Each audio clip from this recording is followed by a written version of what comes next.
Bitcoin for all.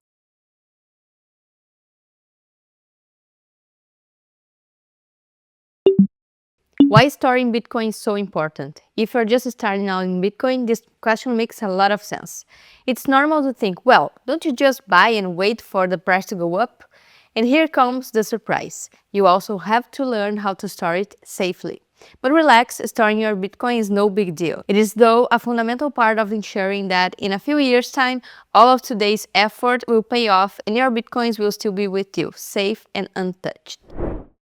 Bitcoin works differently from banks and the traditional financial system because it allows you to truly own your own money without depending on anyone else. And that's a powerful concept, and it's the opposite of how most people keep their own money these days.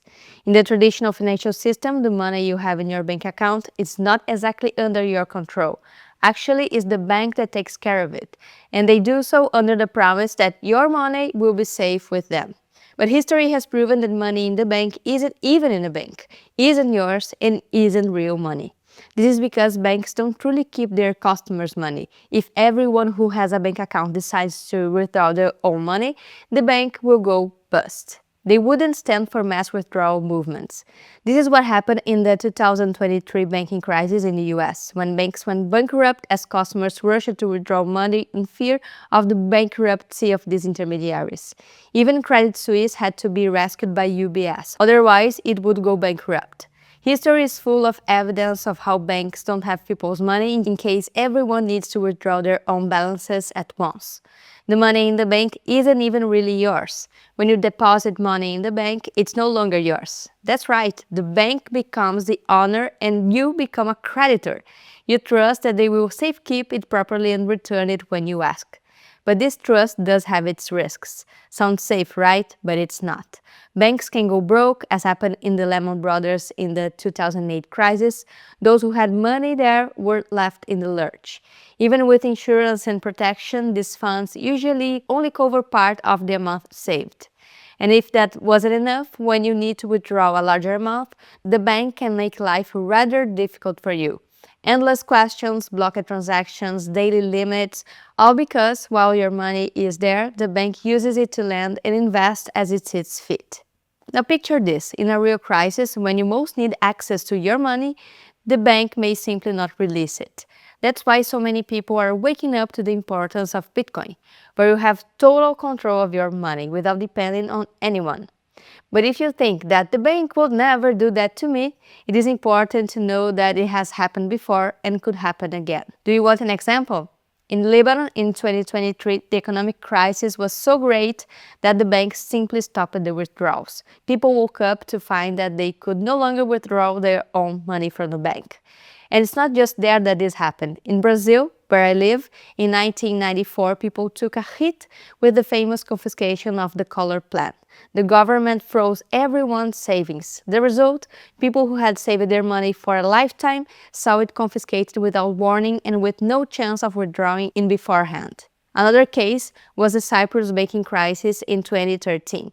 Banks closed their doors, accounts were frozen, and the government decided to confiscate some people's money to save the financial system. The government imposed a direct confiscation on bank accounts as part of the bailout organized by the European Union. Accounts with balances over 100,000 euros were the most affected. For those who had more than this amount, the government simply confiscated a significant portion, in some cases up to 40% or more of the excess amount. This means that if you had 200,000 euros in the bank, you could wake up with only 140,000 or even less, with no notice and no chance of recovering what was taken. This measure was called a bail-in, where the burden of the crisis fell on the people who had money in the banks. Situations like this make it clear that in the traditional financial system, the money in the bank is never 100% under your control. But with Bitcoin, you don't have to rely on banks or governments to protect your wealth. These examples show that when the financial system crashes or collapses, the people who end up paying the price are the ordinary people who believed that their money was safe in these companies or institutions. Also, the money you leave in the bank isn't real money. It's fiat. It's an ice cube with no monetary properties that melt in value. Bitcoin is real money, and it has solid monetary properties and tends to appreciate in value over time. Since you don't need anyone to store it, it gives people back control on their own money. But along with this freedom comes responsibilities. Bitcoin is a bearer asset, which means that only those who have the private keys that give access to the balance can move it. Unlike the traditional system where banks hold your money and decide what you can and can't do with it, in Bitcoin you alone are responsible. You lose your keys, you lose access to your balance forever. Protecting your Bitcoin means ensuring that no one but you has access to your keys and consequently your assets. It's a powerful tool. With Bitcoin, for the first time in history, your money is inaccessible to third parties. Only you can move it. That's why self-custody is the best way to store Bitcoin. When you do this, you eliminate the vulnerabilities of relying on third parties who may fail, either because they didn't take good care of it or because they wanted to get their hands on other people's money on purpose. True financial freedom is back in your hands. So why not use this superpower that Bitcoin offers, right? Bitcoiners keep repeating the famous phrase, not your keys, not your coins. And you know what? They are absolutely right. Exchanges, which were supposed to be just a place to buy Bitcoin, ended up becoming a modern version of banks, only in the Bitcoin world. And just as banks can go bust and take their customers' money with them, exchanges can also go bust and disappear with the Bitcoins that were in their custody. If you leave your Bitcoin on the exchange, you are running the same risk that people run when they leave everything in the bank. The difference? With Bitcoin, you have the option of being your own bank. This became more than clear with the case of Mt. which was the largest exchange in the world back in 2014. The platform was hacked and poof, 740,000 customers' Bitcoin disappeared. At the time, that was already an absurd amount of money, millions of dollars in Bitcoin. Today, it would be billions. And it wasn't just Mt. More recent cases, such as the collapse of FTX, shows that trusting exchanges or banks with your eyes closed is a huge risk. If something goes wrong, be it a hack, mismanagement, or fraud, you could lose everything you had. And the chance of recovering it, it's very slim. And the lesson is simple. Leaving your Bitcoin with a broker or exchange is asking for a bet. It's best to get them out of and put them away yourself. When you take care of your keys, you take care of your own money. FTX was one of the biggest examples of why not to leave your Bitcoin on exchange. In 2022, overnight, it turned out to be a giant fraud. Thousands of clients lost what they had and are still fighting today in court to try to recover their funds. And you know what's worse? These processes can take years, and many people may never see their money back. And it wasn't just FTX. Other large companies such Celsius, BlockFi also went bankrupt, leaving their customers completely in the lurch. But if you do self-custody, you store your Bitcoin yourself, all of this is no longer a problem. You don't depend on anyone. Even if the companies are fraudulent or inefficient, you took off the Bitcoin from these players. The final argument in favor of self-custody is the best way to store Bitcoin is also because it protects you in extreme scenarios. In situations of economic crisis, war, or authoritarian regimes, having direct control over your own Bitcoin can be a difference between escaping with your own resources or losing everything. During the war between Ukraine and Russia, many banks' accounts were frozen, but those who had Bitcoin safely stored were able to cross borders and take their money with them. There was even a case of a refugee who managed to travel to Poland with $2,000 in Bitcoin stored in a simple USB stick. If it hadn't been for the Bitcoin self-custody, this war refugee would never have been able to take any of the money as all citizens' accounts were blocked. Bulletproof vests, helmets, and supplies could only be delivered to protect the population because donations were made in Bitcoin to those in the front line. Meanwhile, the money in the banking system was closed and inaccessible to the local population. In the end, self-custody is the only way to ensure that your Bitcoin are out of reach of bankruptcies, hacks, crises, or government seizures. In such an uncertain world, this is the best way to protect your financial freedom. So, okay, now that you've understood that getting Bitcoin out of exchange is important, along comes the question, where exactly do I store my Bitcoin? The safest way to store your Bitcoin is in your own wallet. There are different types of wallets and they all fulfill exactly the same function, which is to store your keys that allow you to move your Bitcoin balance. Dedicated devices are wallets that store the keys offline, away from computer, cell phone, and aim to offer great security for those who want to store Bitcoin for the long term. There are also mobile, computer, and tablet wallets. These are computer softwares or mobile apps that store your keys. As they are always online, they are wallets that can be used on a day-to-day basis for smaller transactions that require practicality. As these devices are generally always connected to the internet and interacting with other digital environments, they end up being more susceptible to hacker attacks. That's why this type of wallet isn't suitable for storing large amounts of Bitcoin or any value that you want to keep more securely for the future. Even so, they are more secure than leaving Bitcoin on exchange. The amazing thing is that Bitcoin is information and you can store information anywhere. That's why you can have a Bitcoin wallet printed in a sheet of paper, a paper wallet, or engraved in a piece of metal. You can even memorize this information and turn your brain into a Bitcoin wallet.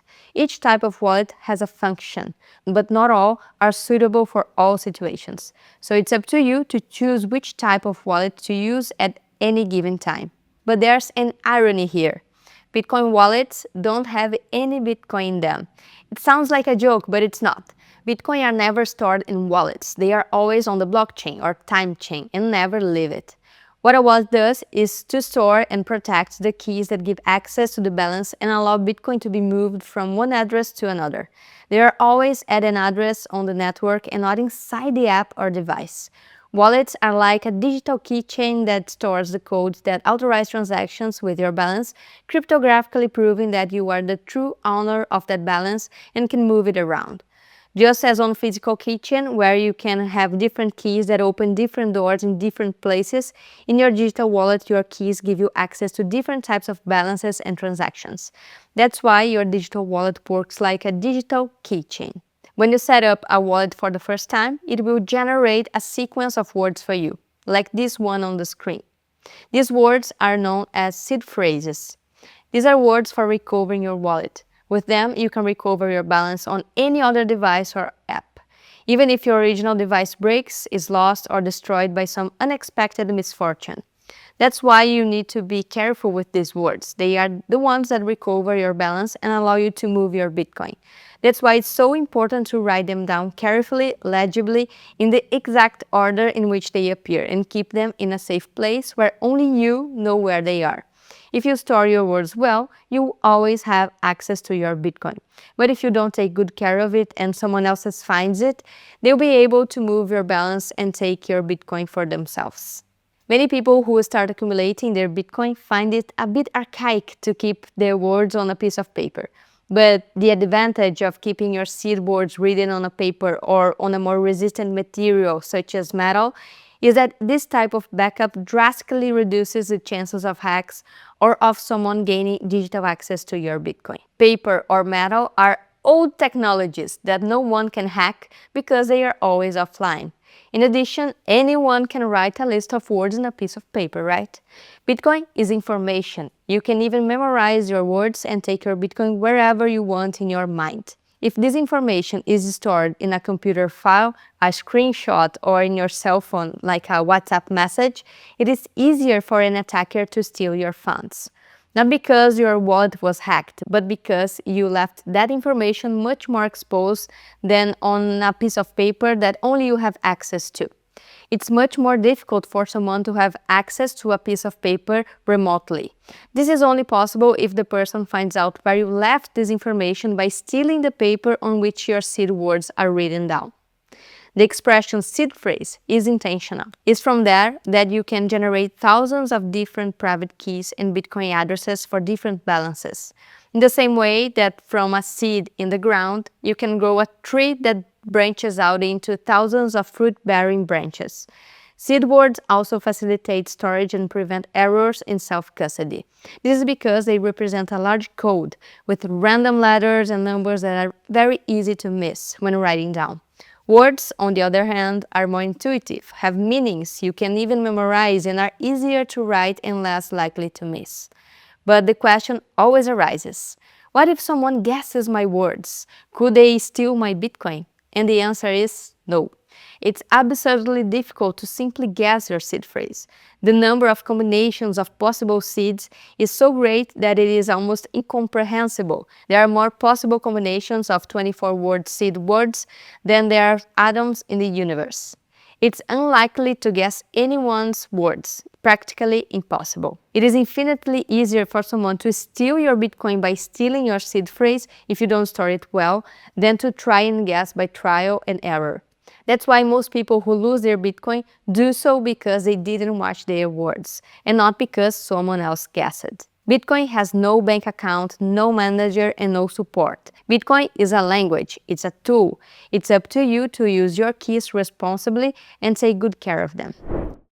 Okay, now that you understood that wallets give you the sovereignty to store, receive, and send Bitcoin, that they generate words that allow you to recover your balance even if the original wallet breaks down, now let's look at the types of wallets and in which situation to use each one. There are two main categories of wallets, cold wallets and hot wallets. Hot wallets are named as such because they are always online and connected to the internet at all times. This type of wallet is very practical to use and move balances around. When you need to make a transaction, you can just open it, make the payment, or transfer. There are usually apps or softwares that you can install on your computer, generate keys, store, and sign transactions. You just open the app and use it. But this practicality comes with some risk. This type of wallet is more vulnerable to hacker attacks on the device. It has a larger attack surface. Hot wallets are recommended for storing small amounts of Bitcoin, those that you might use on a daily basis. Cold wallets, on the other hand, are so called because they remain offline most of the time, which reduces the attack surface. This type of wallet is more secure and works like a digital vault, which is why it is recommended for storing your Bitcoin balance for the future. This category includes hardware devices that are built specifically to generate and store your keys offline. Some models allow you to make air-gapped transactions and never connect to the internet, meaning you can sign transactions without plugging your wallet into the internet or computer. Cold wallets are paper wallets, hardware wallets, metal wallets, and brain wallets, which are completely analog. All you need is your brain and a good memory to store your words. Cold wallets are ideal for storing valuables that you want to protect for the future. Setting up a cold wallet and using it is the first security step. But if you want to move forward on this topic, there is, for example, the creation of multisigs, air-gapped signatures, passphrase, and other features that you can learn as a continuation of Bitcoin for All. An important point when choosing a wallet is to opt for self-custodial wallets, which provide the words of recovery. This way, you can retrieve your balance from any other wallet using these words. There are also wallets that don't offer the words and just keep the keys for you. These wallets are known as custodial wallets. They work almost like exchanges. They are responsible for storing your Bitcoin and require you to trust them. Therefore, custodial wallets are not recommended for storing your Bitcoin for the long term. That's why choosing a wallet depends on how you want to use it, what your goal is with the balance you want to store, and what your profile is. If you want to send Bitcoin for quick payments, all you need is an app on your cell phone. If you want to store Bitcoin with maximum security because it's been your HODL for years, then it's best to use a dedicated device. If you're Bitcoin only like us and don't want any shitcoins living in the same wallet as your Bitcoin, no problem. There are wallets that are Bitcoin only. So in this lesson, you learned why self-custody is important, what Bitcoin wallets are, and how they work. In the next lesson, we'll take the first step towards your sovereignty and show you how to set up a wallet from the scratch and withdraw your Bitcoin from the exchange. See you there.